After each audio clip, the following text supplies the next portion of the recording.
Welcome to Rithu sisters channel. இன்றைக்கி இந்த வீடியோவில் என்ன பார்க்க போகிறோன்னு பார்த்தீங்கன்னா, மாட்டு பொங்கலுக்கு எங்கள் மாமனாருக்கு படைக்கிறதுக்காக நான்வெஜ் ஐட்டம்ஸ்லாம் கொஞ்சம் வாங்கிட்டு வந்திருந்தாங்க. என்ன வாங்கிட்டு வந்தாங்கன்னு பார்த்தீங்கன்னா, மட்டன், சிக்கன், காடை, எறா, கடுமா, மீன், நண்டு அண்ட் ஆட்டுக்கால் வந்து வாங்கிட்டு வந்திருந்தாங்க. எல்லாத்தையும் க்ளீன் பண்ணி சமைக்கிறதுக்குள்ளே ஒரு 2 hours ஆகிடுச்சு.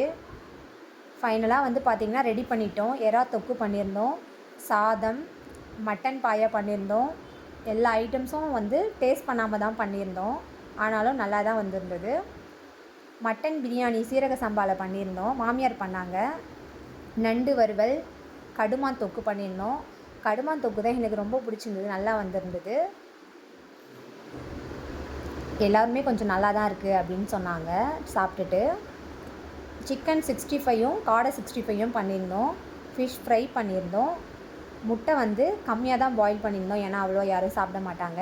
எல்லா ஐட்டம்ஸும் வந்து படையலுக்காக மாமனார் ஃபோட்டோ கிட்ட வந்து போட்டிருந்தாங்க, வாழை இலையில் போட்டிருந்தாங்க. இப்போ வந்து பூஜைக்கு வந்து ரெடி பண்ணிகிட்ருக்காங்க. ரியான்ஷுடைய பாட்டி வந்து ரெடி பண்ணிகிட்ருக்காங்க. ரியான்ஷியும் துளிராவும் வாங்கிட்டு வந்ததுலேருந்தே சாப்பிட்ணுன்னு கேட்டுகிட்டே இருந்திருந்தாங்க. இந்த ட்ரெஸ்ஸு பார்த்திங்கன்னா ரியான்ஷிக்கும் துளிராக்கும் அவங்க சித்தப்பா மாட்டு பொங்கலுக்காக வாங்கி கொடுத்துருந்தாங்க. ரியான்ஷி கையில் வந்து ஊதுவத்தி ஏற்றும் போது கொஞ்சம் லைட்டாக நெருப்பு பட்டுடுச்சு. அதை வந்து அவங்க சித்தப்பா கிட்ட காட்டுறதுக்காக போய் கம்ப்ளைண்ட் பண்ணிகிட்டு இருந்தா.